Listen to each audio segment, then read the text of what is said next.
नमस्कार दोस्तों, यह है कक्षा 12 की हिस्ट्री की पार्ट 2 वाली पाठ्य पुस्तक है। पार्ट फर्स्ट पढ़ लिया अपन ने। इसमें भी अपन ने 5वां पार्ट पढ़ दिया। आज है 6वां पार्ट, ठीक है ना। NCERT न्यू वाली है।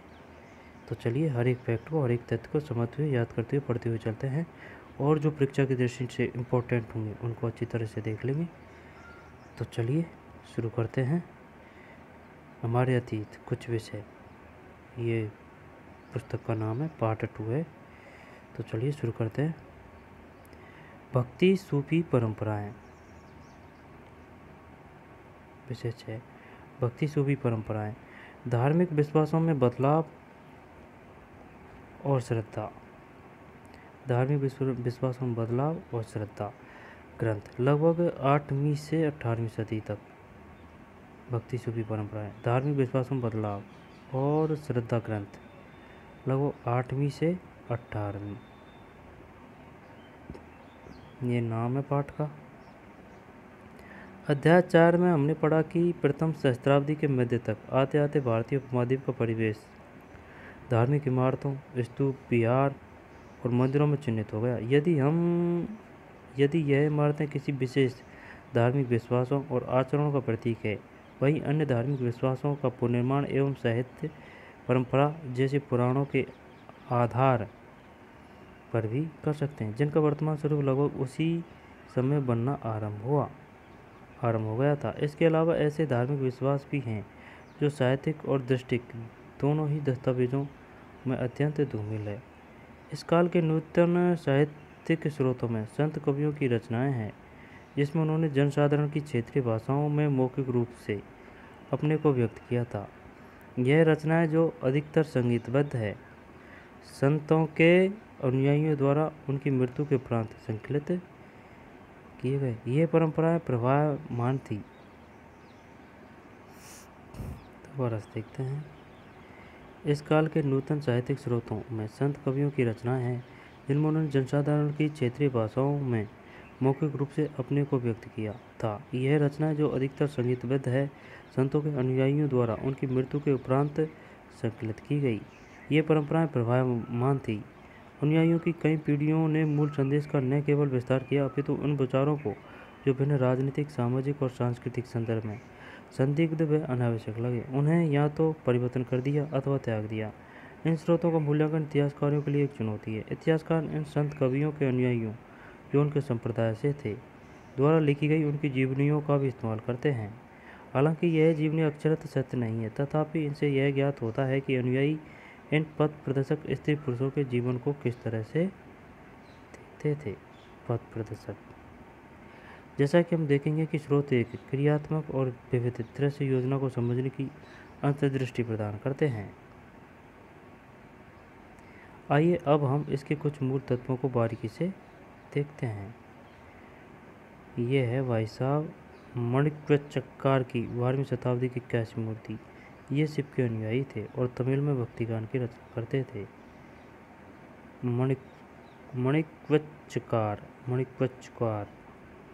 माणिक्यवच्चकार वो 12वीं शताब्दी की काशी मूर्ति कांसा की है। ये शिव के अनुयायी थे और तमिल में भक्तिगान की रचना करते थे।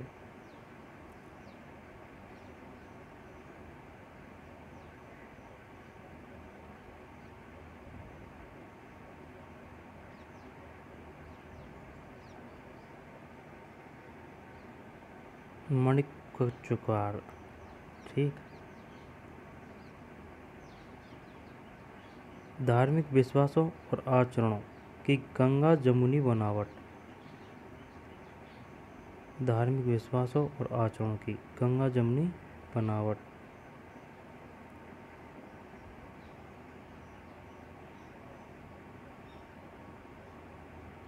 संभवतः इस काल की सबसे प्रभावशाली विशेषता यह है कि साहित्य और मूर्तिकला दोनों में ही अनेक तरह के देवी देवता अधिकाधिक दृष्टिगत होते हैं। इस स्तर पर यह तथ्य इस बात का द्योतक है कि विष्णु, शिव और देवी, जिन्हें अनेक रूपों में व्यक्त किया गया था, की आराधना की परिपाटी न केवल चलती रही, अपितु और अधिक विस्तृत हुई। धार्मिक विश्वासों और आचरण की गंगा जमुनी बनावट।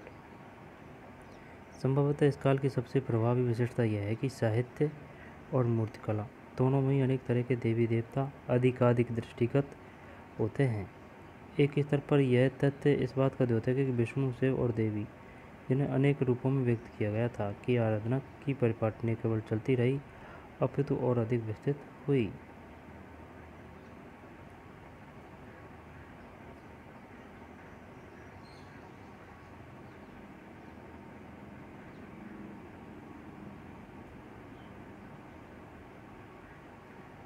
धार्मिक विश्वासों और आचरण की गंगा जमुनी बनावट।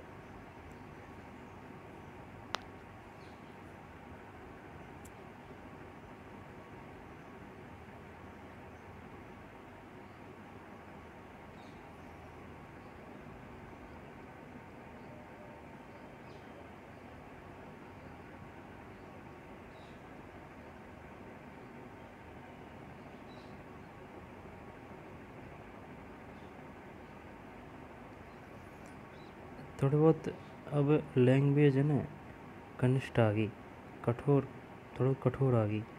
संभवतः इस काल की सबसे प्रभावी विशिष्टता यह है कि साहित्य और मूर्तिकला दोनों में ही अनेक तरह के देवी देवता अधिकाधिक दृष्टिगत होते हैं।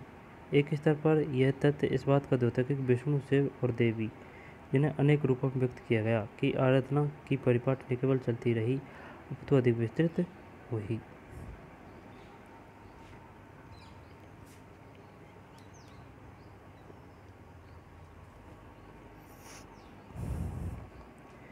पूजा प्रणालियों का समन्वय।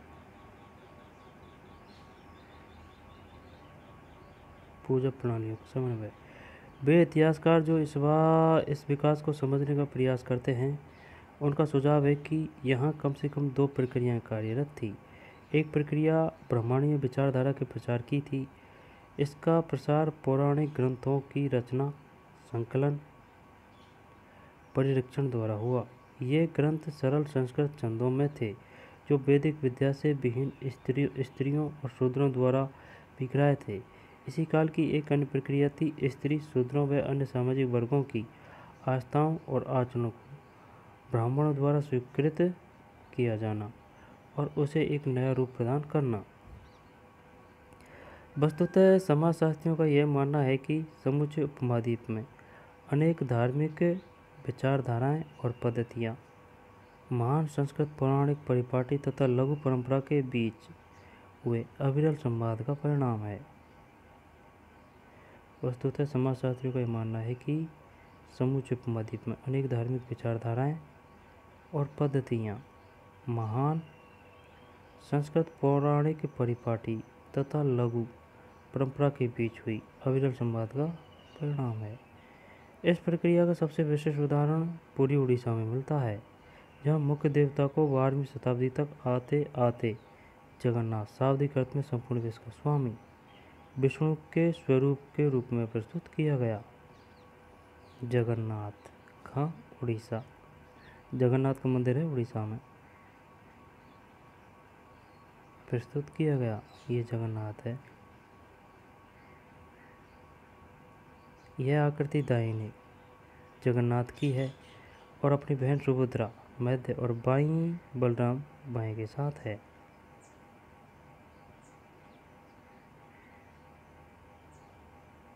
ये जगन्नाथ जी है, ये बहन सुभद्रा है और बलराम बाएं।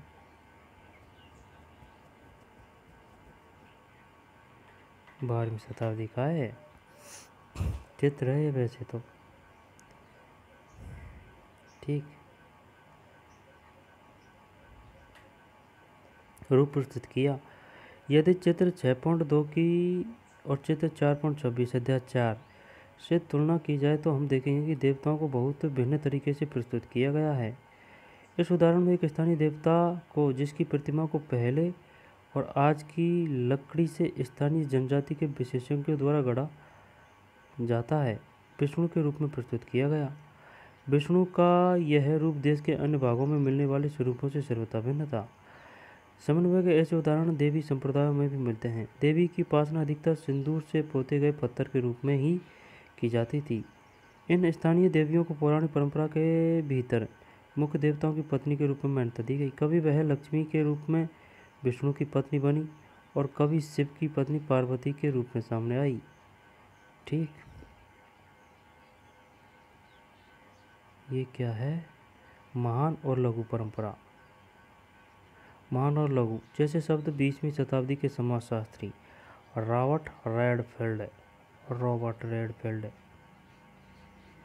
20वीं शताब्दी का समाजशास्त्री है रॉबर्ट रेडफील्ड द्वारा एक कृषक समाज के सांस्कृतिक आचरणों का वर्णन करने के लिए मुद्रित किए गए।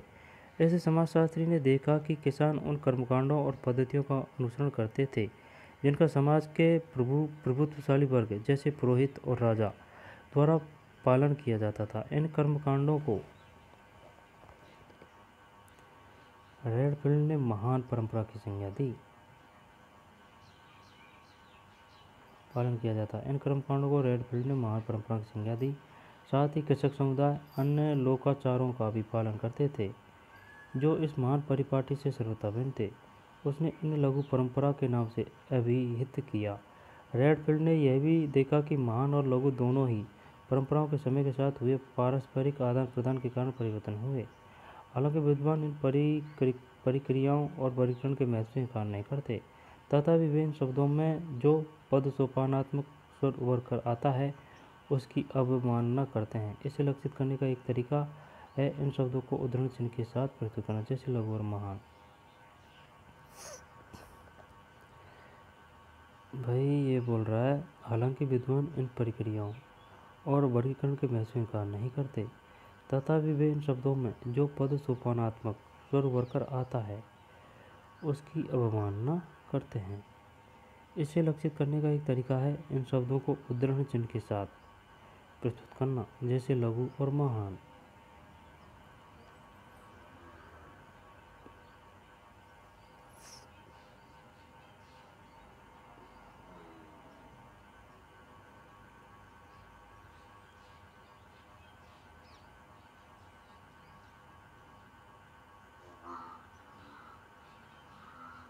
बीसवीं शताब्दी के समाजशास्त्री का नाम है रॉबर्ट रेडफील्ड।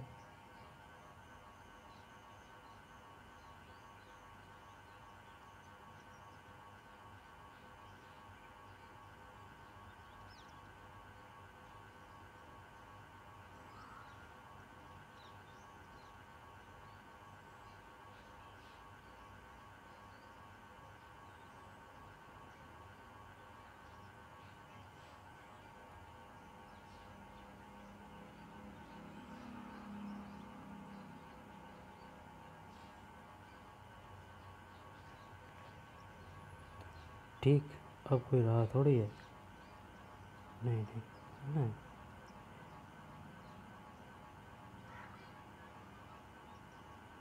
अब है भेद और संघर्ष।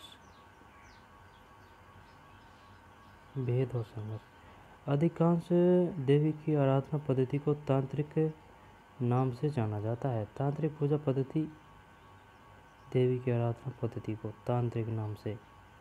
तांत्रिक पूजा पद्धति उपमहाद्वीप के कई भागों में प्रचलित थी। इसके अंतर्गत स्त्री और पुरुष दोनों ही शामिल हो सकते थे।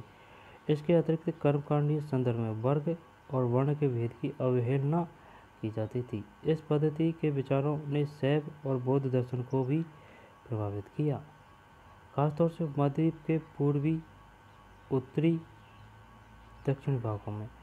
आगामी सहस्त्राब्दी में इन समस्त विश्वासों और आचारों का वर्गीकरण हिंदू के रूप में हुआ। यदि हम वैदिक और पौराणिक परंपरा के बीच तुलना करें तो यह विषमता और अधिक स्पष्ट रूप से उभर कर आती है। वैदिक देवकुल के अग्नि, इंद्र और सोम जैसे देवता पूरी तरह गौण हो गए। वैदिक देवकुल के अग्नि, इंद्र और सोम, बताइए वैदिक के काल के देवता थे अग्नि, इंद्र और सोम। और साहित्य व मूर्तिकला दोनों में ही उनका निरूपण नहीं दिखता। हालांकि वैदिक मंत्रों में विष्णु, शिव और देवी की झलक मिलती है। इसकी तुलना इनके विशद पौराणिक मिथकों से कदापि नहीं की जा सकती, किंतु इन असंगतियों के बावजूद वेदों को प्रमाणित माना जाता रहा। इसमें कोई आश्चर्य की बात नहीं कि कभी संघर्ष की स्थिति भी उत्पन्न हो जाती थी। वैदिक परिपाटी के प्रशंसक उन सभी आचारों की निंदा करते थे जो ईश्वर की उपासना के लिए मंत्रों के उच्चारण के साथ यज्ञों के संपादन से परे थे। इसके विपरीत वे लोग थे जो तांत्रिक आराधना में लगे थे और वैदिक सत्ता की अवहेलना करते थे। इसके अलावा भक्त अपने इष्टदेव विष्णु तथा शिव को भी कई बार सर्वोच्च प्रक्षेपित करते थे। अन्य परंपराओं जैसे बौद्ध तथा जैन धर्म से भी संबंध अक्सर तनावपूर्ण हो जाते थे। यद्यपि स्पष्ट द्वंद्व कम दिखाई पड़ते थे। भक्ति का परंपरा को हम इसी संदर्भ में रखकर देखना होगा। हम जिस काल विशेष पर गौर कर रहे हैं उससे पूर्व लगभग 1000 वर्ष पुरानी भक्तिपूर्ण उपासना की परिपाटी रही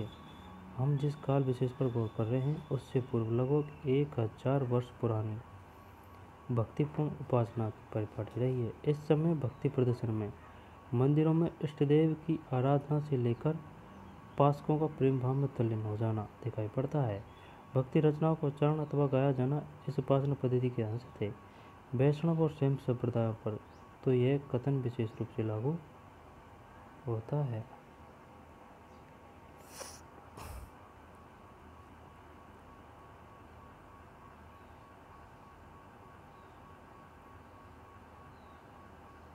बौद्ध देवी मारीची की मूर्ति लगभग 10वीं शताब्दी बिहार। यह विभिन्न धार्मिक विश्वासों और क्रियाकलापों के एकीकरण की प्रक्रिया का उदाहरण प्रस्तुत करती है। बौद्ध देवी मारीची की मूर्ति लगभग 10वीं शताब्दी बिहार। यह विभिन्न धार्मिक विश्वासों और क्रियाकलापों के एकीकरण की प्रक्रिया का उदाहरण प्रस्तुत करती है।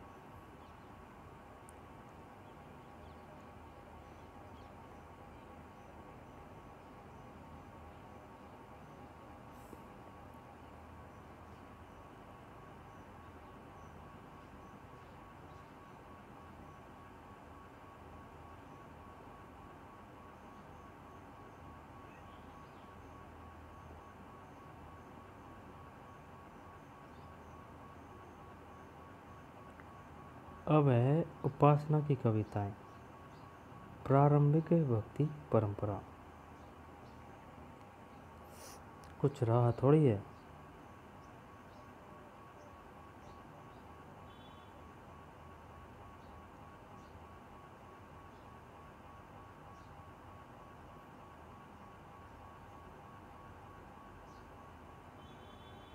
उपासना की कविता। प्रारंभिक भक्ति परंपरा।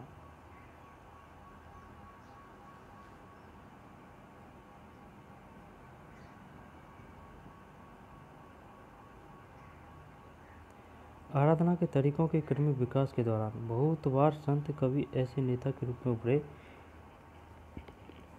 जिनके आसपास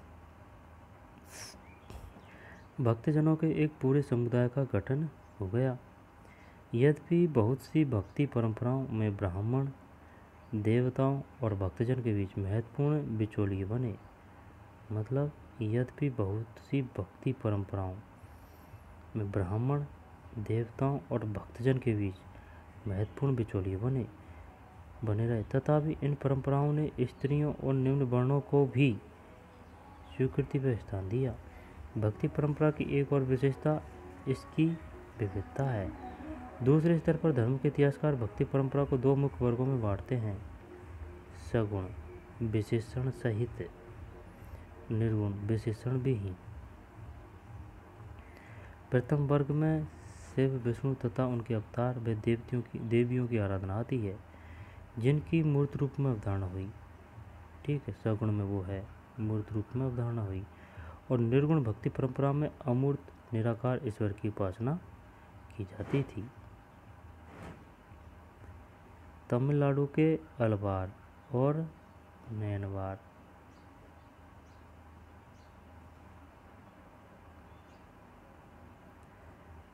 तमिलनाडु के अलवार और नैनवार। अलवार तो है विष्णु के भक्त और नैनवार शिव के भक्त। प्रारंभ भक्ति आंदोलन लगभग 6ठी शताब्दी। अलवारों विष्णु भक्ति में तन्मय, नैनवारों शिव भक्त के नेतृत्व में वे एक स्थान से दूसरे स्थान पर भ्रमण करते हुए तमिल में अपने इष्ट की स्तुति में भजन गाते थे। अपनी यात्राओं के दौरान अलवार और नैनार संतों ने कुछ पावन स्थलों को अपने इष्ट का निवास स्थल घोषित किया। इन्हीं स्थलों पर बाद में विशाल मंदिरों का निर्माण हुआ और वे तीर्थ स्थल माने गए। संत कवियों के भजनों को इन मंदिरों में अनुष्ठानों के समय गाया जाता था और साथ ही इन संतों की प्रतिमा की पूजा की जाती थी।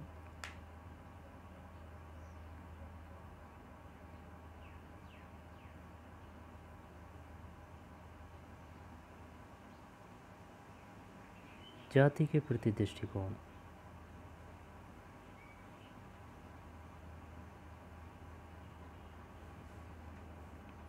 कुछ इतिहासकारों का यह मानना कि अलवार और नैनार संतों ने जाति प्रथा व ब्राह्मणों की प्रभुता के विरोध में आवाज उठाई।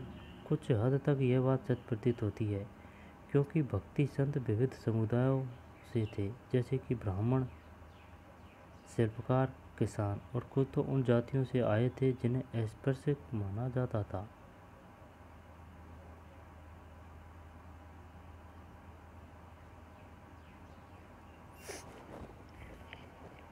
अलवार और नैनवार संतों की रचनाओं को वेद जितना महत्वपूर्ण बताकर इस परंपरा को सम्मानित किया गया। उदाहरण स्वरूप अलवार संतों के मुख्य काव्य संकलन नल यीरा दिव्य प्रबंधन का वर्णन तमिल वेद के रूप में किया जाता है। इस तरह इस ग्रंथ का महत्व संस्कृत के चारों वेदों जितना बताया गया है, जो ब्राह्मण द्वारा पोषित थे। अब ये क्वेश्चन इम्पोर्टेंट है, बताइए नल यीरा दिव्य प्रबंधम किन संतों का मुख्य काव्य है? आलवार, विष्णु भगवान से संबंधित। आलवारों का मुख्य काव्य संकलन है नल यीरा दिव्य प्रबंधम। यहाँ फिर क्वेश्चन ये आएगा, बताइए तमिल वेद के रूप में किसे जाना जाता है? नल यीरा दिव्य प्रबंधम। इस तरह इस ग्रंथ का महत्व संस्कृत के चारों वेदों जितना बताया, जो ब्राह्मणों द्वारा पोषित थे। चतुर्वेदी चारों वेदों के ज्ञाता और ब्राह्मण। चतुर्वेदी चारों वेदों के ज्ञाता और ब्राह्मण और अस्पृश्य।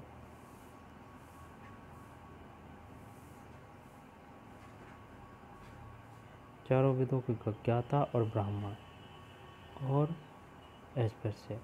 यह उद्धरण तोंदराडिप्पोडी नामक एक ब्राह्मण अलवार के काव्य से लिया गया है। चतुर्वेदी जो अजनबी है और तुम्हारी सेवा के प्रति निष्ठा नहीं रखते, उनसे भी ज़्यादा आप हे विष्णु उन दासों को पसंद करते हैं जो आपके चरणों से प्रेम रखते हैं, चाहे वे वर्ण व्यवस्था के परे हो। क्या आपको लगता है कि तोंदराडिप्पोडी जाति व्यवस्था के विरोधी थे?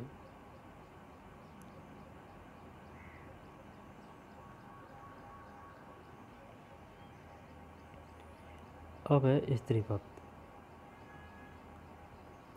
संभवतः इस परंपरा की सबसे बड़ी विशेषता इसमें स्त्रियों की उपस्थिति थी। उदाहरणतः अंडाल नामक अलवार स्त्री के भक्ति गीत व्यापक स्तर पर गाए जाते थे और आज भी गाए जाते हैं। अंडाल स्वयं को विष्णु की प्रेयसी मानकर अपनी प्रेम भावना को छंदों में व्यक्त करती है, जैसे कि राजस्थान में मीरा हुई ना कृष्ण भगवान भक्त, ऐसे। एक और स्त्री शिव भक्त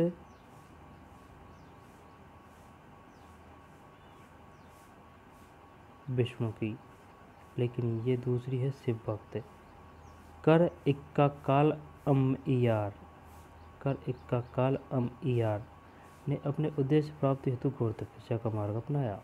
नैनार परंपरा में उसकी रचना को सुरक्षित किया गया। हालांकि इन स्त्रियों ने अपने सामाजिक कर्तव्यों का परित्याग किया, वह किसी वैकल्पिक व्यवस्था अथवा भिक्षुणी समुदाय की सदस्यता नहीं बनी। इन स्त्रियों को जीवन पद्धतियों और इनकी रचनाओं ने पितृसत्तात्मक आदर्शों को चुनौती दी।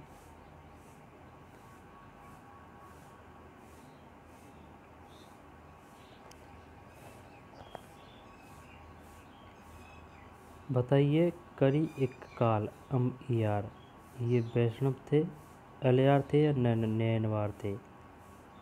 ये थे नैनवार। शिव भक्त, शिव भक्तों से संबंधित है नैनवार। अलवारों विष्णु से अलवार।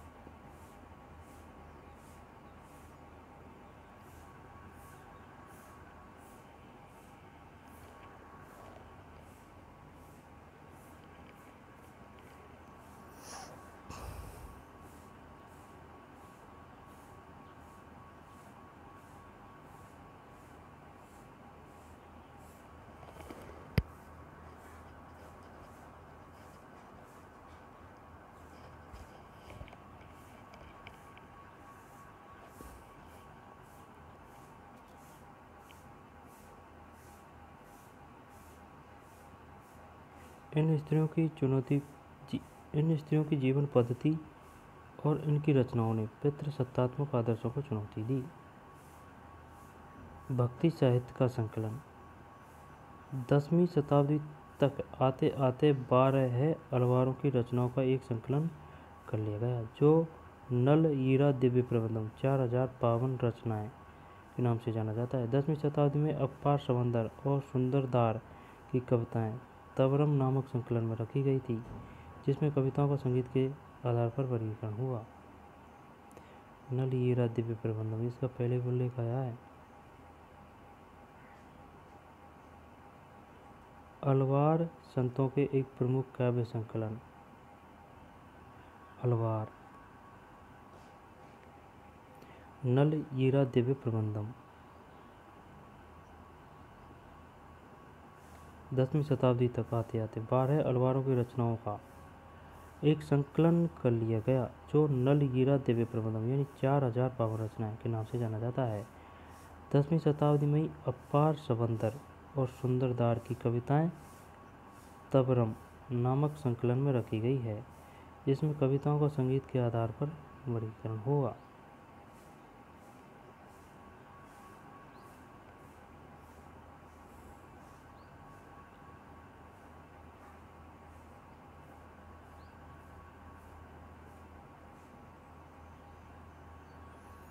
दसवीं शताब्दी में ही अपार समंदर और सुंदरदार की कविता हैं।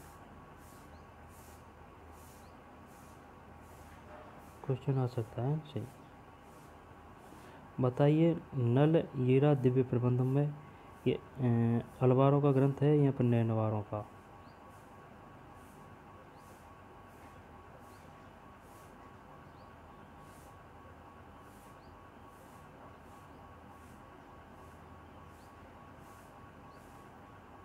अलवार।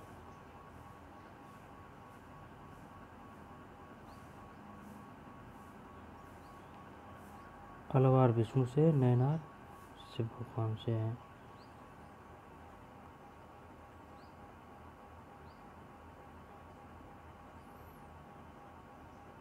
दसवीं शताब्दी में अपार समंदर और सुंदरदार की कविताएं तवरम नामक संकलन में रखी गई।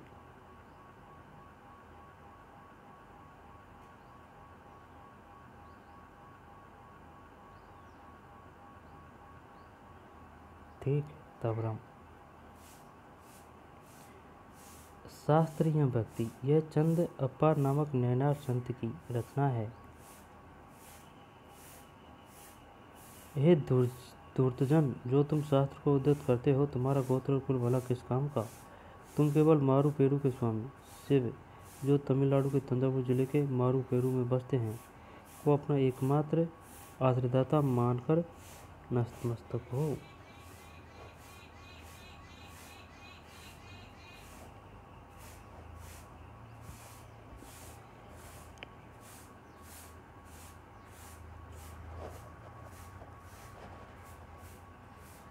अपार नामक नैनार संत की रचना है।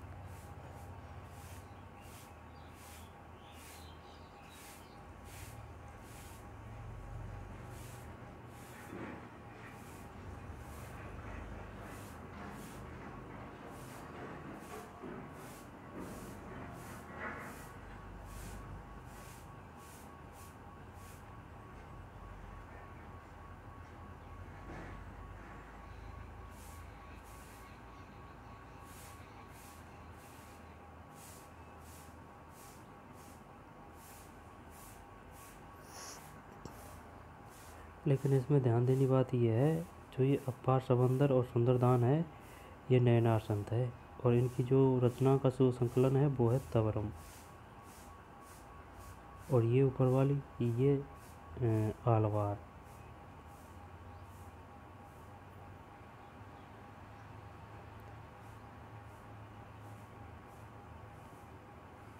एक राक्षसी, यह उद्धरण कर इक्का काल अम्इयार की कविताओं से लिया गया है, जो स्वयं का वर्णन कर रही है। करा इक्काल अम्इयार। राक्षसी, फूली हुई नाड़ियों वाली, बाहर निकली आंखें, सफ़ेद दांत और भीतर दशा उदर, लाल केस, आगे निकले दांत, लंबी पिडली की नली जो टखनों तक फैली हुई है, वन में विचरते समय चीखना और क्रदन, यह अलंकट का वन है जो हमारे पिता शिव का घर है। वे नृत्य करते हैं और उनके जटाजूट हाथों को बिखर जाते हैं, उनके अंग शांत हैं। करा इक्काल अम्पायर की भारतीय सदाम निर्मित काश्य मूर्ति। उन उपायों की सूची बनाइए जिन उपायों से करा इक्काल अम्मैयार अपने आप को प्रस्तुत करती है। किस भांति यह उपाय स्त्री पुरुषों की पारंपरिक अवधारणा से भिन्न है। करा इक्काल अम्मैयार की भारतीय सदाम निर्मित काश्य मूर्ति।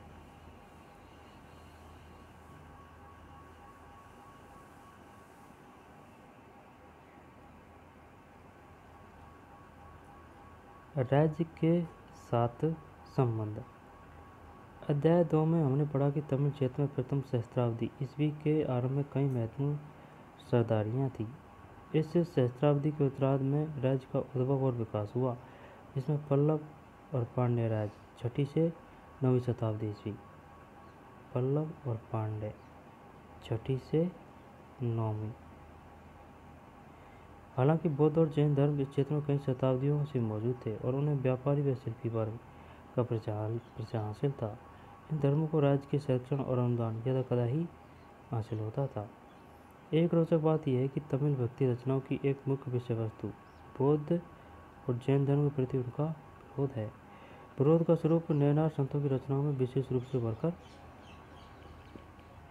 आता है।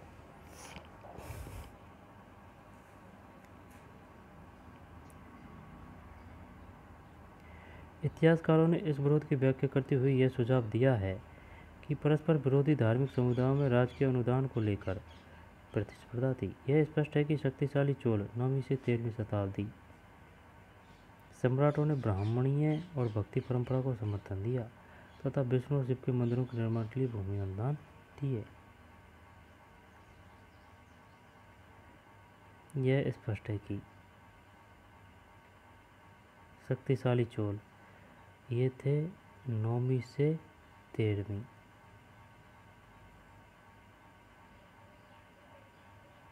एक रोचक बात यह है कि तमिल भक्ति रचनाओं की एक मुख्य विषय वस्तु बौद्ध और जैन धर्म के प्रति उनका विरोध है। विरोध का स्वरूप नयनार संतों की रचनाओं में विशेष रूप से उभरकर आया है। नयनार इतिहासकारों ने इस विरोध की व्याख्या करते हुए यह सुझाव दिया है कि परस्पर विरोधी धार्मिक समुदायों में राज्य के अनुदान को लेकर प्रतिस्पर्धा थी। यह स्पष्ट है कि शक्तिशाली चोल 9वीं से 13वीं शताब्दी सम्राटों ने ब्राह्मणीय और भक्ति परंपरा को समर्थन दिया तथा विष्णु और शिव के मंदिरों के निर्माण के लिए भूमि अनुदान दिए।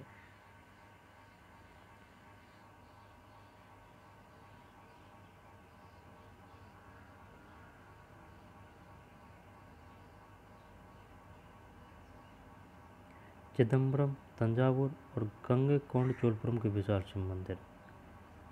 चिदम्बरम, तंजावुर, गंगैकोंड-चोलपुरम के विशाल शिव मंदिर चोल सम्राटों की मदद से ही निर्मित हुए। इसी काल में काशी में डाली गई शिव की प्रतिमाओं का भी निर्माण हुआ। स्पष्ट है कि नयनार संतों का दर्शन शिल्पकारों के लिए प्रेरणा बना। नयनार और अलवार संत वेललाल कृषकों द्वारा सम्मानित होते थे। वेललाल यानी कि दोनों। इसलिए आश्चर्य के नहीं कि शासकों ने भी उनका समर्थन पाने का प्रयास किया। उदाहरणतः चोल सम्राटों ने देवीय समर्थन पाने का दावा किया और अपनी सत्ता के प्रदर्शन के लिए सुंदर मंदिरों का निर्माण करवाया, जिनमें पत्थर और धातु से बनी मूर्तियां सुसज्जित थी। इस तरह इन लोकप्रिय संत कवियों की परिकल्पनाओं को, जो जन भाषाओं में गीत रचते व गाते थे, मूर्त रूप प्रदान किया गया। इन सम्राटों ने तमिल भाषा के शैव भजनों का गायन इन मंदिरों में प्रचलित किया। उन्होंने ऐसे भजनों का संकलन एक ग्रंथ तवरम के रूप में करने का जिम्मा उठाया। उन्होंने ऐसे भजनों का संकलन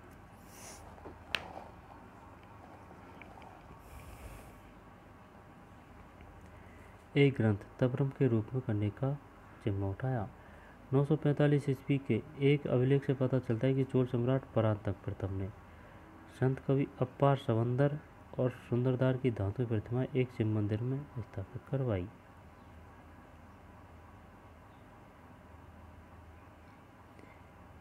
इन सम्राटों ने तमिल भाषा के शैव भजनों का गायन इन मंदिरों में प्रचलित किया। उन्होंने ऐसे भजनों का संकलन एक ग्रंथ बताइए तवरम किससे लिए प्रसिद्ध है। यहाँ पर तवरम से आप समझते हैं भजनों का संकलन जिम्मा। और 945 ईस्वी के एक अभिलेख से पता चलता है कि चोल सम्राट परांतक प्रथम ने संत कवि अप्पार समंदर, परांतक प्रथम कौन था? चोल सम्राट। संत कवि अप्पार सवंदर और सुंदरदार की धातु प्रतिमाएं एक शिव मंदिर में स्थापित करवाई।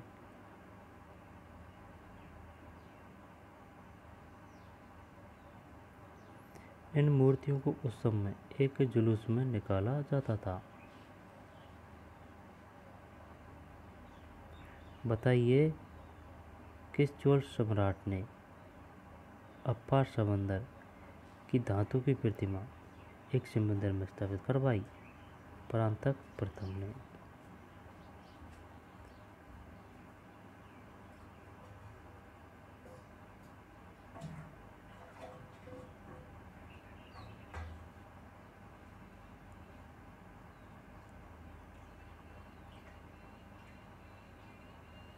नटराज के रूप में शिव।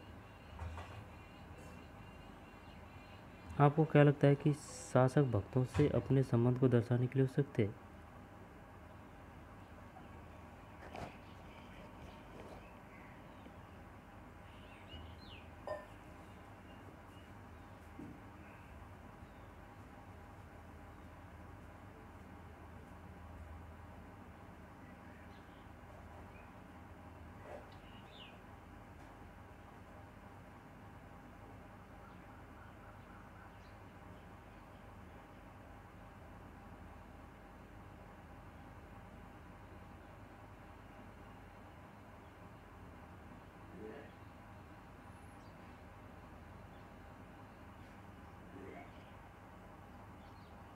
अपना जो चैप्टर चल रहा है उस पर चलते हैं।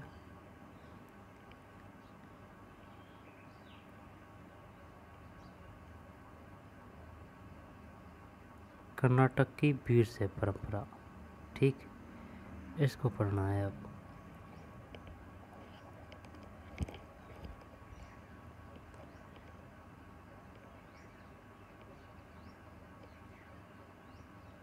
क्वेश्चन ये भी आ सकता है, बताइए तवरम क्या है?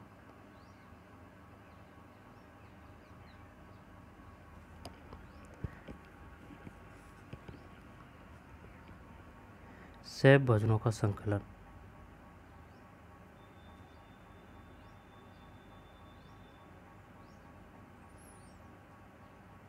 कर्नाटक की वीर शैव परंपरा, ठीक। 12वीं शताब्दी में कर्नाटक में एक नवीन आंदोलन का उद्भव हुआ जिसका नेतृत्व वासवन्ना 1106 से 68 नामक एक ब्राह्मण ने किया।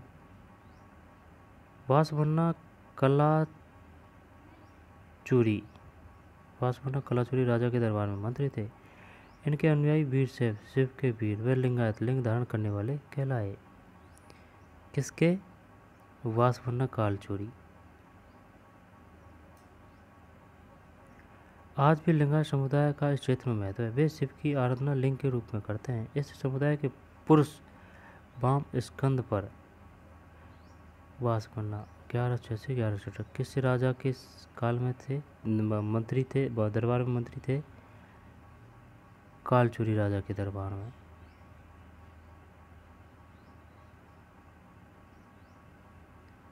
वास बनना कालचूरी राजा के दरबार में मंत्री थे। पुरुष वाम स्कंद पर चांदी के एक पिटारे में एक लघु लिंग को धारण करते हैं, चांदी के पिटारे में, जिन्हें श्रद्धा की दृष्टि से देखा जाता है। उनमें जंगम अर्थात यायावर भिक्षु शामिल है। लिंगायतों का विश्वास है कि मृत्यु उपरांत भक्त में लीन हो जाएंगे तथा इस संसार में पुनः नहीं लौटेंगे। धर्मशास्त्र में बताए गए श्राद्ध संस्कार का वे पालन नहीं करते और अपने मृतकों को विधिपूर्वक दफनाते हैं। लिंगायत ने जाति की अवधारणा और कुछ समुदायों के दूषित होने की ब्राह्मणीय अवधारणा का विरोध किया। पुनर्जन्म के सिद्धांत पर ही उन्होंने प्रश्नवाचक चिन्ह लगाया। इस सब कारणों से ब्राह्मणी सामाजिक व्यवस्था में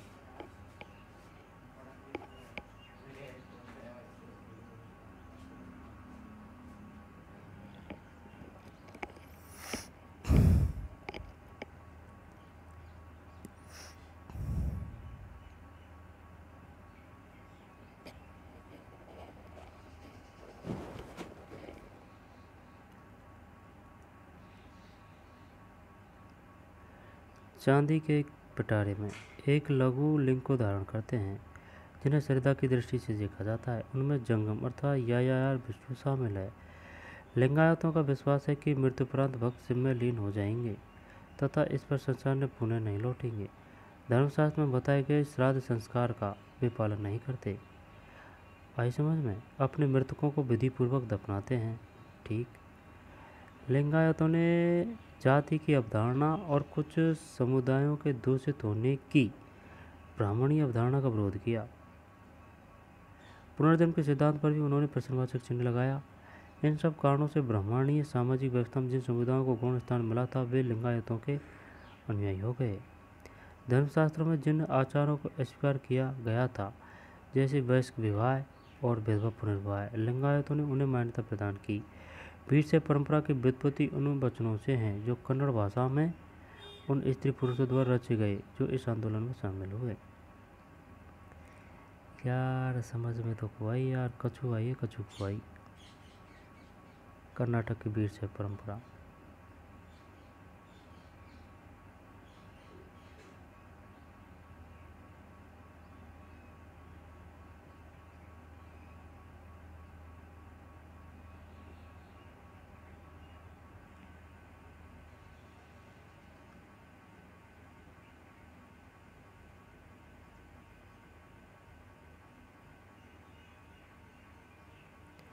अब है नए धार्मिक विकास। मध्यवर्ती शताब्दी में दो मुख्य विकास देखने में आए। एक और तो तमिल भक्तों, खासतौर से वैष्णव के विचारों को संस्कृत परंपरा में समाहित कर लिया गया, जिसका परिणाम सर्वाधिक प्रसिद्ध पुराणों में से एक भागवत पुराण की रचना थी। दूसरे 13वीं शताब्दी में भक्ति परंपरा का विकास महाराष्ट्र में हुआ।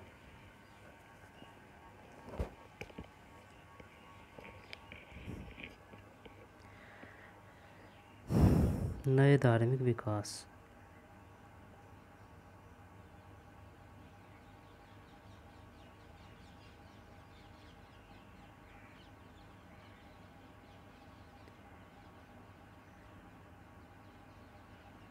भागवत पुराण संबंधित है, खासतौर से वैष्णव, संस्कृत परंपरा में समाहित कर लिया।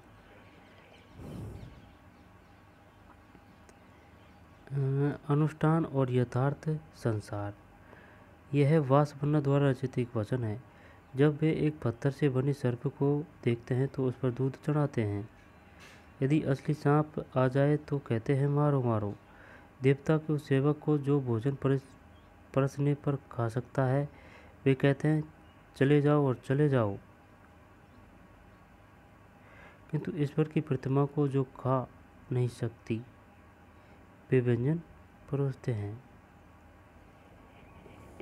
वासवन्ना।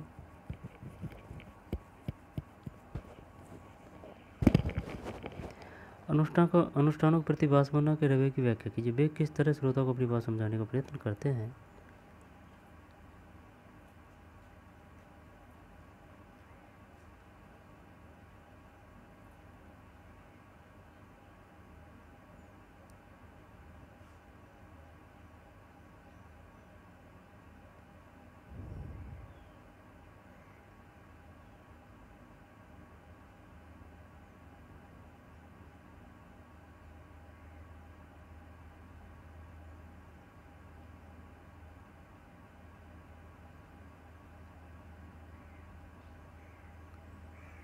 चलो अब ये पढ़ते हैं। उत्तरी भारत में धार्मिक उफान। इस काल में उत्तरी भारत में विष्णु और शिव जैसे देवताओं की उपासना मंदिरों में की जाती थी, जिन्हें शासकों की सहायता से निर्मित किया जाता था। किंतु इतिहासकारों को अलवार और नैनार संतों की रचनाओं जैसा कोई ग्रंथ 14वीं शताब्दी तक उत्तरी भारत से प्राप्त नहीं हुआ। इस भिन्नता की क्या वजह हो सकती है? कुछ इतिहासकारों का मत है कि उत्तरी भारत में यह वह काल था जब अनेक राजपूत राज्यों का उदय हुआ।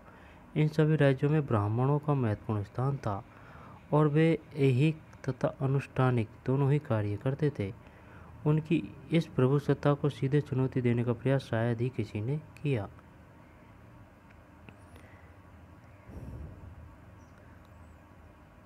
कुछ इतिहासकारों का मत है कि उत्तरी भारत में यह वह काल था जब अनेक राजपूत राज्यों का उदय हुआ। इन सभी राज्यों में ब्राह्मणों का महत्वपूर्ण स्थान था और वे ऐहिक तथा अनुष्ठानिक दोनों ही कार्य करते थे। उनकी इस प्रभुसत्ता को सीधे चुनौती देने का प्रयास शायद ही किसी ने किया।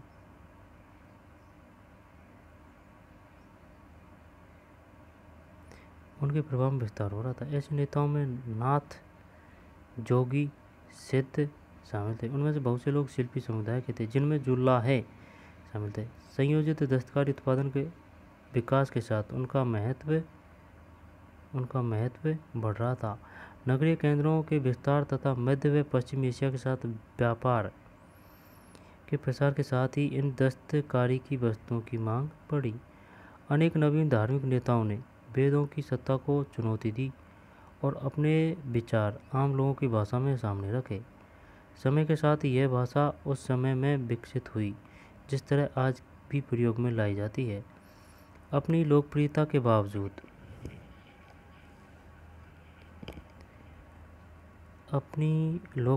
बावजूद नवीन धार्मिक नेता विशिष्ट शासक वर्ग का प्रशंसा हासिल करने की स्थिति में नहीं थे।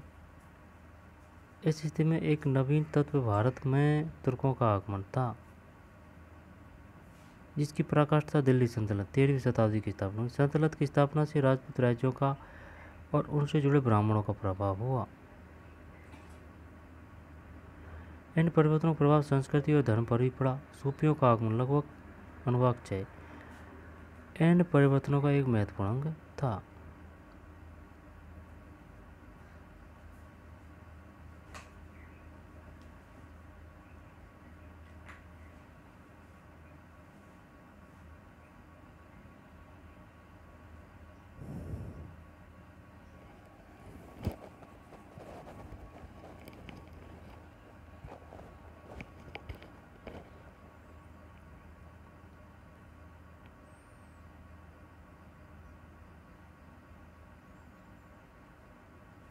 कुरान शरीफ के एक पृष्ठ का हिस्सा। यह 8वीं अथवा 9वीं शताब्दी की किसी पांडुलिपि से लिया गया है। आई समझ में?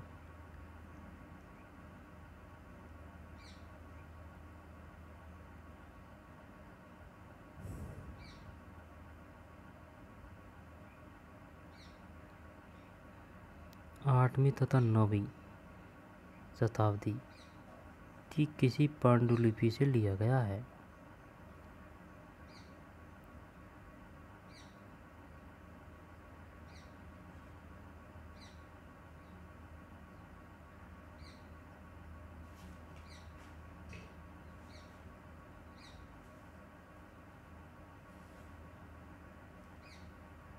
बासवन्ना 1106 से 68 नाम एक ब्राह्मण ने किया है। बासवन्ना कालचूर राजा के दरबार में मंत्री थे। ब्राह्मण था ये। ठीक, 1168। किस राजा के दरबार में था? कलाचूरी। इनके अनुयायी वीर शैव, शिव के वीर और लिंग धारण करने वाले कहलाए।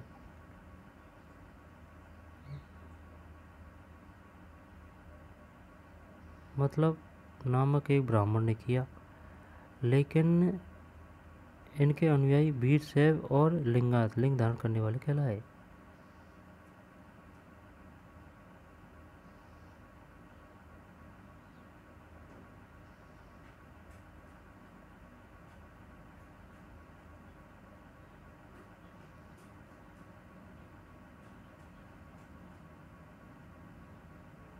दुसालई के नए ताने बाने इस्लामी परंपराएं।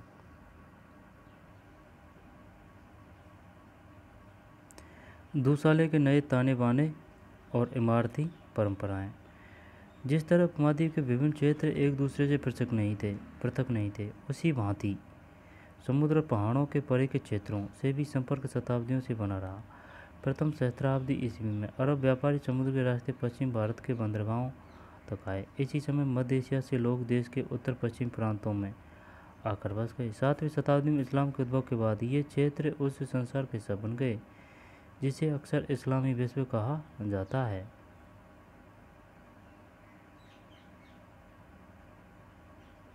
दुसाले के नए ताने बाने इस्लामी परंपराएं। शासकों और शासितों के धार्मिक विश्वास। इन संपर्कों को समझने की एक धुरी यह है कि विशिष्ट शासक वर्ग के धर्म पर दृष्टि डाली जाए। 711 ईस्वी में मोहम्मद बिन कासिम नाम के एक अरब सेनापति ने सिंध को विजित कर लिया। मोहम्मद बिन कासिम ने सिंध को कब विजित किया था? 711 में, और उसे खलीफा के क्षेत्र में शामिल कर लिया। बाद में लगभग 13वीं शताब्दी में तुर्क और अफगानों ने दिल्ली सल्तनत की नींव रखी। समय के साथ दक्कन और अन्य भागों में भी सल्तनत की सीमा का प्रचार हुआ। बहुत से क्षेत्रों में इस्लाम शासकों का स्वीकृत धर्म था। यह स्थिति 16वीं शताब्दी में मुगल सल्तनत की स्थापना के साथ ही बरकरार रही। 18वीं शताब्दी में जो क्षेत्रीय राज्य उभर कर आए, उनमें से कई राज्यों के शासक भी इस्लाम धर्म को मानने वाले थे। उलमा, आलिम का बहुवचन, इस्लाम धर्म के ज्ञाता थे। इस परिपाटी के संरक्षक होने के नाते वे धार्मिक, कानूनी और अध्यापन संबंधी जिम्मेदारी निभाते थे। उलेमा किसे कहते हैं? इस्लाम धर्म के ज्ञाता थे।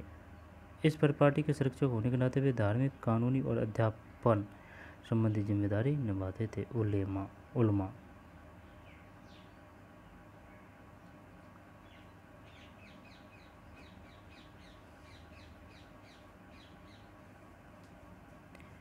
सैद्धांतिक रूप से मुसलमान शासकों को उलमा के मार्गदर्शन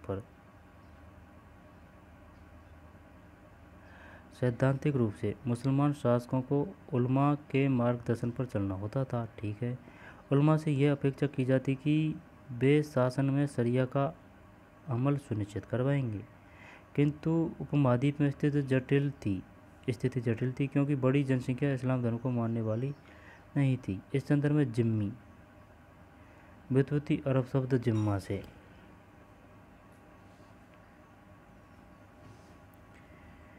इस संदर्भ में जिम्मी व्युत्पत्ति अरब शब्द जिम्मा से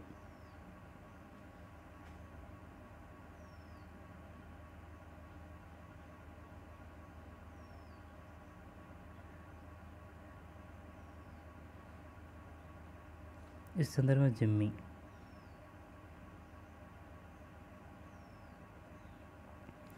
व्युत्पत्ति अरब शब्द जिम्मा से अर्थात संरक्षित श्रेणी का प्रादुर्भाव हुआ।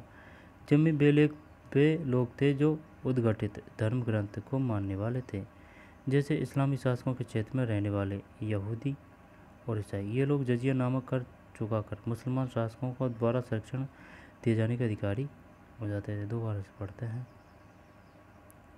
सैद्धांतिक रूप से मुसलमान शासकों को उलमा के मार्गदर्शन पर चलना होता था।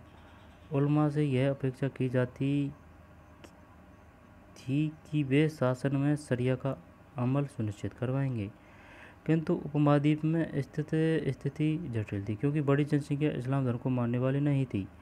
इस संदर्भ में जिम्मी व्युत्पत्ति अरबी शब्द जिम्मा से अर्थात शैक्षिक श्रेणी का प्रादुर्भाव हुआ।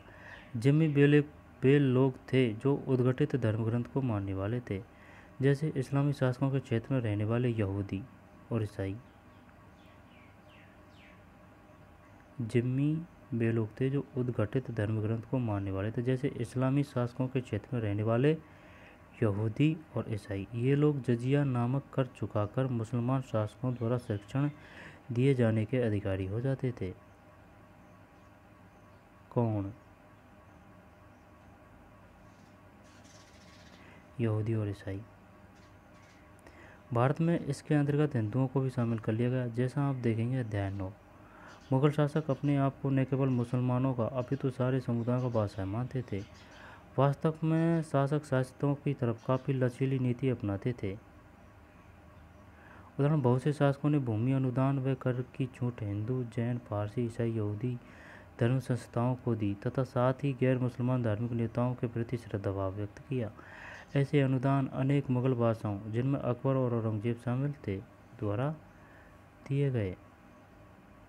शरिया क्या है? शरिया मुसलमान समुदाय को निर्देश करने वाला कानून है। यह कुरान शरीफ है और हदीस पर आधारित है। हदीस का अर्थ है पैगंबर साहब से जुड़ी परंपराएं, जिनके अंतर्गत उनके स्मृत शब्द और क्रियाकलाप भी आते हैं। जब अरब क्षेत्र से बाहर इस्लाम का प्रसार हुआ, जहाँ के आचार व्यवहार भिन्न थे, तो कियास सदृशता के आधार पर शरिया मुसलमान समुदाय को निर्देशित करने वाला कानून है। यह कुरान शरीफ है और हदीस पर आधारित है। हदीस का अर्थ है पैगंबर साहब से जुड़ी परंपराएं, जिनके अंतर्गत उनके स्मृत शब्द और क्रियाकलाप भी आते हैं।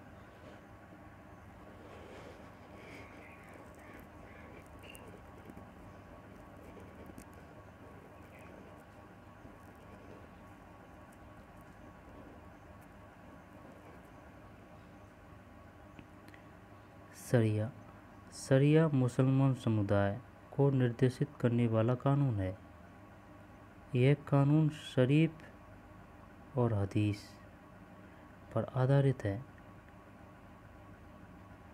हदीस का अर्थ है पैगंबर साहब से जुड़ी परंपराएं, जिनके अंतर्गत उनके स्मृत शब्द और क्रियाकलाप भी आते हैं।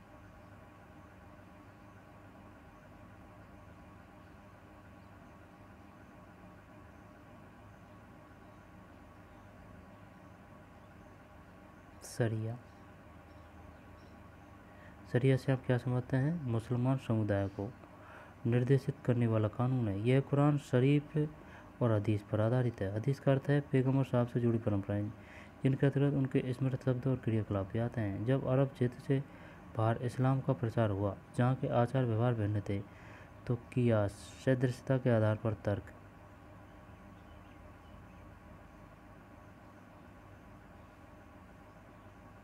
सदृशता के आधार पर तर्क, इज्मा समुदाय की सहमति को भी कानून का स्रोत माने जाने लगा। इस तरह शरिया कुरान, हदीस, कियास और इज्मा से उद्भूत हुआ। अब ये क्वेश्चन आ सकता है कि ये बताइए शरिया क्या है?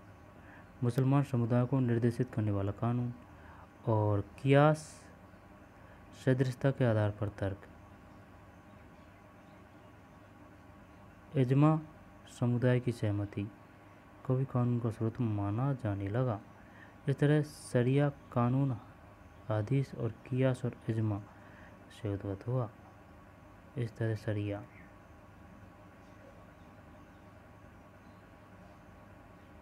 कुरान, हदीस, कियास और इज्मा।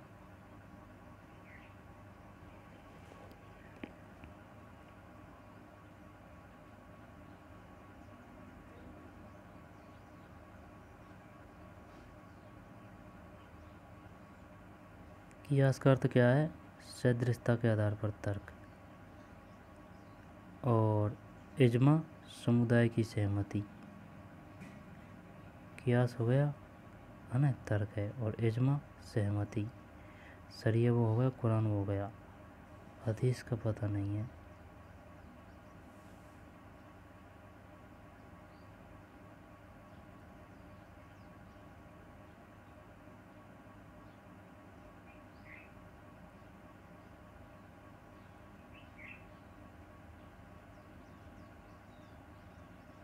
बादशाह जागीर तथा एक जोगी को दर्शाता हुआ मुगल क्षेत्र।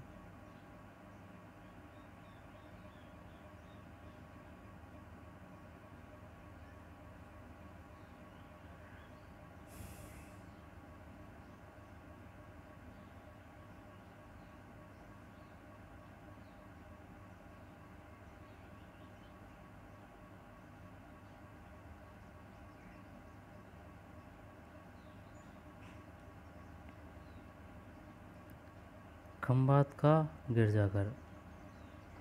यह उद्धरण उस फरमान बादशाह के हुक्मनामे का अंश है जिसे 1598 में अकबर ने जारी किया।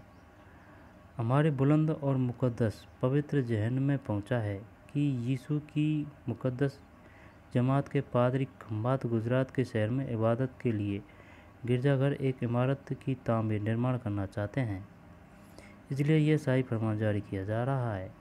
खंबात के महानुभाव किसी भी तरह उनके रास्ते में न आए और उन्हें गिरजाघर की तामीर करने दें जिससे वे अपनी इबादत कर सकें। यह जरूरी है कि बादशाह के इस फरमान की हर तरह से तामील या पालन हो।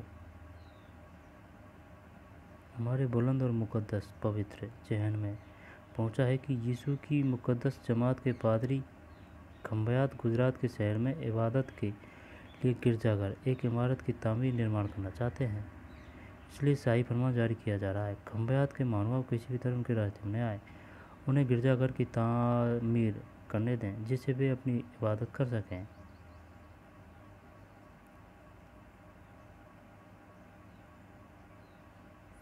जोगी के प्रति श्रद्धा। यह उद्धरण 1661-62 में औरंगजेब द्वारा एक जोगी को लिखे पत्र का अंश है।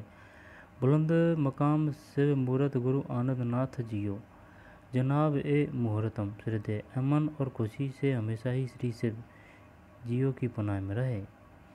पोशाक के लिए वस्त्र और 25 रुपये की रकम जो भेंट के तौर पर भेजी गई है आप तक पहुंचेगी। जनाब ए मुस्तरम, आप हमें लिख सकते हैं जब भी हमारी मदद की ज़रूरत हो। जोगी द्वारा बंधनीय देवता की पहचान कीजिए। जोगी की प्रतिभाषा के रफे का वर्णन कीजिए।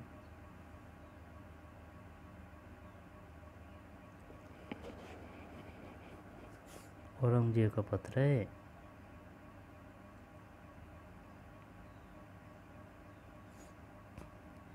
एक खोज की पांडुलिपि। खोज की लिपि में लिपिबद्ध करने से पहले जीनन का मौखिक प्रेषण होता था। खोज की लिपि स्थानीय लैड़ा व्यापारियों की संक्षिप्त लिपि। लैड़ा से आप क्या जानते हैं? व्यापारियों की संक्षिप्त लिपि से निकली। पंजाब, सिंध और गुजरात के खोजा लोग सभी लड़ा का प्रयोग करते थे। जीनन का मौखिक प्रेषण होता था। खोज की लिपि स्थानीय लड़ा व्यापारियों की संक्षिप्त लिपि से निकली है। पंजाब, सिंध और गुजरात के खोजा लोग सभी लड़ा का प्रयोग करते थे।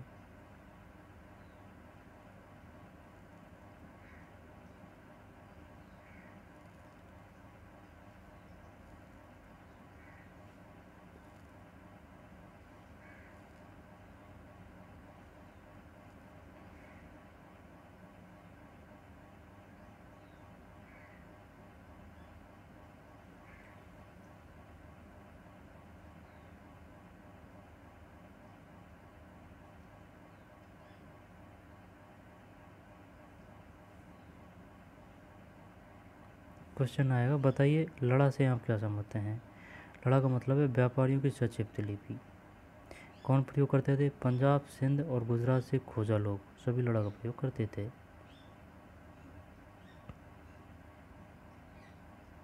ठीक।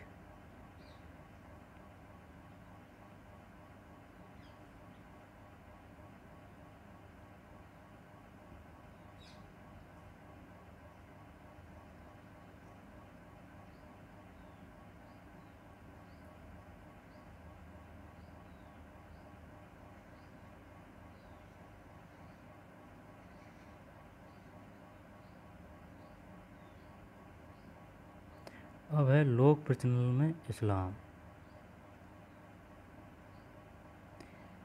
इस्लाम के आगमन के बाद जो परिवर्तन हुए वे शासक वर्ग तक ही सीमित नहीं थे, अभी तो पूरे उपमहाद्वीप में दूर दराज तक और विभिन्न सामाजिक समुदायों किसान, शिल्पी, योद्धा, व्यापारी के बीच फैल गए। जिन्होंने इस्लाम धर्म कबूल किया उन्होंने सैद्धांतिक रूप से इसकी 5 मुख्य बातें मानी। अल्लाह एकमात्र ईश्वर है, पैगंबर मोहम्मद उनके दूत शाहद है। जिन्होंने इस्लाम धर्म कबूल किया उन्होंने सैद्धांतिक रूप से इसकी 5 मुख्य बातें मानी। अल्लाह एकमात्र ईश्वर है। जिन्होंने इस्लाम धर्म कबूल किया उन्होंने सैद्धांतिक रूप से कितनी बातें मानी? 5। अल्लाह एकमात्र ईश्वर है, पैगंबर मोहम्मद उनके दूत शायद है। दूत को क्या कहा जाता है? शायद है। दिन में 5 बार नमाज पढ़ी जानी चाहिए और खैरात ज़कात बांटनी चाहिए। रमज़ान के महीने में रोज़ा रखना चाहिए और हज के लिए मक्का जाना चाहिए।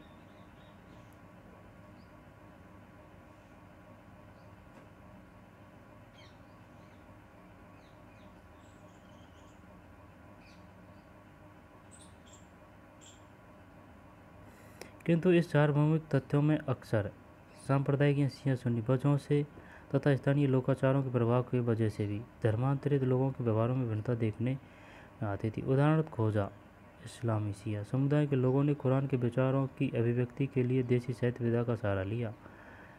चीनन व्युत्पत्ति संस्कृत शब्द ज्ञान से नाम से भक्ति गीत जो राग में निबद्ध थे, पंजाबी, मुल्तानी, सिंधी, कच्ची, हिंदी, गुजराती में दैनिक प्रार्थना के दौरान गाए जाते थे। इसके अलावा अरब मुसलमान व्यापारी जो मालाबार तट केरल के किनारे बसे थे उन्होंने न केवल स्थानीय मलयालम भाषा को अपनाया अपितु स्थानीय आचारों जैसे कि मातृकुल्यता अध्याय 3 और मातृगृहता को भी अपनाया।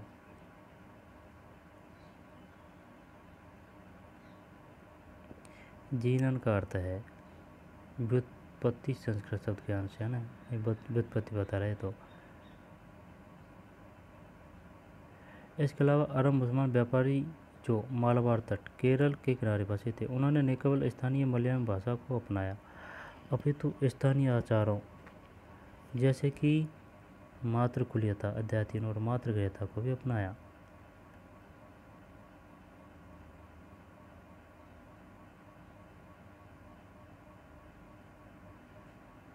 मातृकुल्यता और मातृगृहता को भी अपनाया। एक सार्वभौमिक धर्म के स्थानीय आचारों के संग जटिल मिश्रण का सर्वोत्तम उदाहरण संभवतः मस्जिदों की स्थापित कला में दृष्टिगोचर होता है। मस्जिदों के कुछ स्थापित संबंधी तत्व सार्वभौमिक थे, जैसे मातृगृहता वह परिपाटी है जहाँ स्त्रियाँ विवाह के बाद अपने मायके में ही अपनी संतान के साथ रहती है। मातृगृहता वह परिपाटी है जहाँ स्त्रियाँ विवाह के बाद अपने मायके में ही अपनी संतान के साथ रहती है और उनके पति उनके साथ रहकर रह सकते हैं। मातृगृहता है पति उनके साथ आकर रह सकते हैं।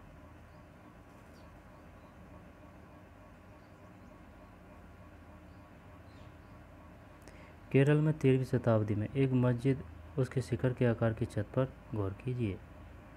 ये तो ये है नहीं, हाँ, ईंटों की बनी अतिया मस्जिद 1609 जिला मेमनसिंह बांग्लादेश।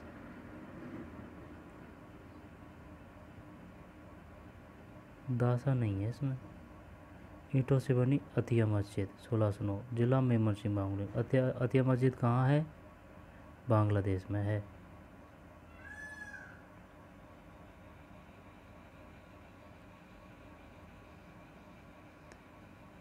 अतिया मस्जिद 1609 जिला मेमनसिंह बांग्लादेश।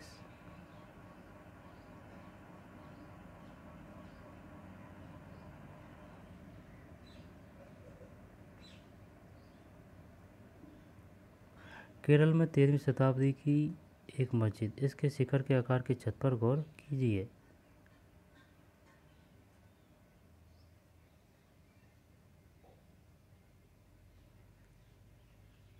केरल में है 13वीं शताब्दी की। एक सार्वभौमिक धर्म के स्थानीय आचारों के संग जटिल मिश्रण का सर्वोत्तम उदाहरण संभवतः मस्जिदों की स्थापित कला में दृष्टिगोचर होता है। मस्जिदों के कुछ स्थापित संबंधी तत्व सार्वभौमिक थे, जैसे इमारत का मक्का की तरफ अनुस्थापन, जो मेहराब यानी प्रार्थना का आला।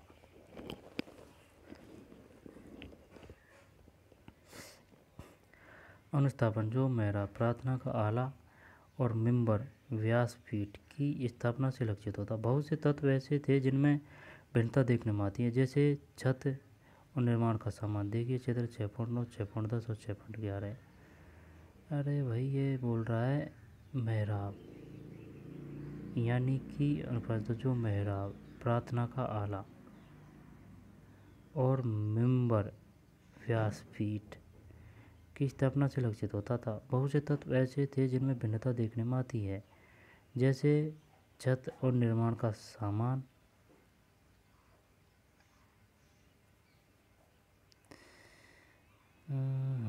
ये भाई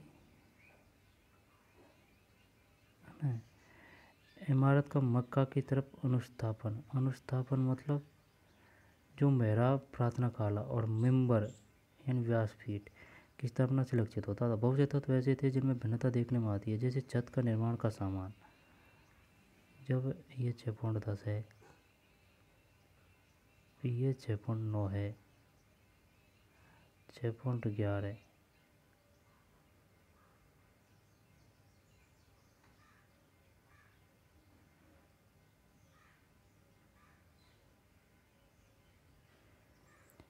श्रीनगर की झेलम नदी के किनारे बनी शाह हमदान मस्जिद कश्मीर की सभी मस्जिदों में मुकुट का नगीना समझी जाती है। इसका निर्माण 1395 में हुआ और यह कश्मीरी लकड़ी की स्थापत्य कला का सर्वोत्तम उदाहरण है। इसके शिखर और नक्काशीदार छज्जे पर गौर कीजिए। यह पेपर मैसी से सजाई गई है। पेपर मैसी से, लकड़ी से बनी हुई है।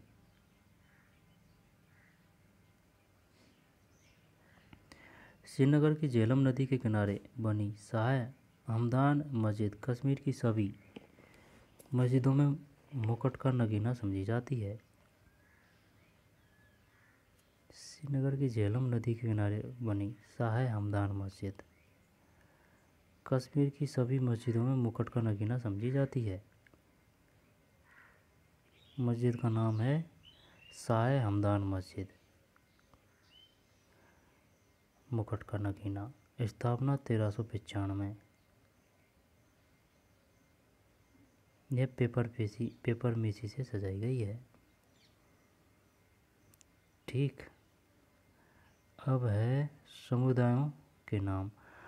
हम अधिकतर हिंदू और मुसलमान जैसे शब्दों को धार्मिक समुदायों का निश्चित द्योतक मान लेते हैं, किंतु सत्य तो यह है कि इन शब्दों का बहुत समय तक कोई प्रचलन नहीं था। जिन इतिहासकारों ने 8वीं से 14वीं शताब्दी के मध्य संस्कृत ग्रंथों और अभिलेखों का अध्ययन किया है, वे इस तथ्य को उजागर करते हैं कि उनमें मुसलमान शब्द का शायद ही कहीं प्रयोग हुआ हो। इसके विपरीत लोगों का वर्गीकरण उनके जन्म स्थान के आधार पर किया जाता था। इस तरह तुर्की मुसलमानों को तुरुस्क कहा जाता था। तुरुस्क किसे कहा जाता था? तुर्की। तजाकिस्तान से आए लोगों को ताजिक और फारस से लोगों को फारसिक। ठीक है, तुर्की से तुरुस्क, तजा से ताजिक और फारस से फारसिक किया गया। यदा कदा अन्य लोगों को दिए गए नामों को नए प्रवासियों के साथ भी जोड़ा गया।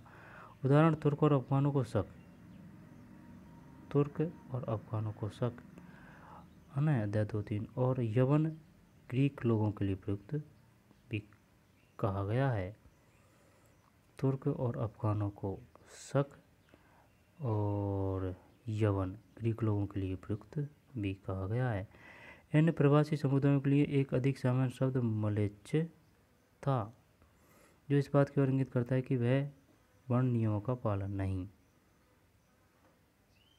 मलेच्छ था, वर्ण नियमों का पालन नहीं करते थे और ऐसी भाषाएं बोलते थे जो संस्कृत से नहीं उपजी थी। हालांकि ऐसे शब्दों में हीन भावना निहित थी, किंतु उन्हें एक ऐसे विशिष्ट मुसलमान धार्मिक समुदाय के लिए शायद ही प्रयुक्त किया जाता था जो हिंदू समुदाय के विपक्ष में हो, जैसा कि हमने अध्याय 5 में देखा।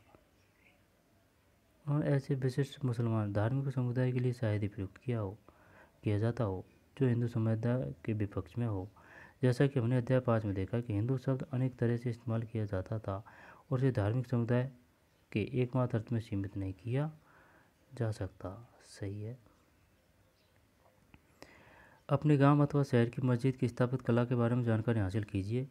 इसे बनाने में किस तरह की सामग्री का इस्तेमाल हुआ? क्या यह सामग्री स्थानीय स्तर पर मिलती है?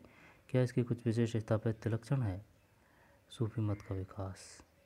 ठीक, इसको पढ़ेंगे बाद में है।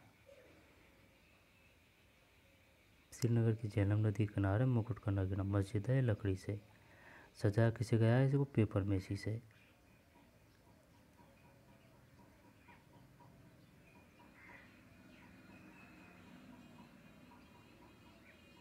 बांग्लादेश। केरल में 13वीं शताब्दी मस्जिद, इसके शिखर के आकार की छत पर गौर कीजिए। मातृगृहता।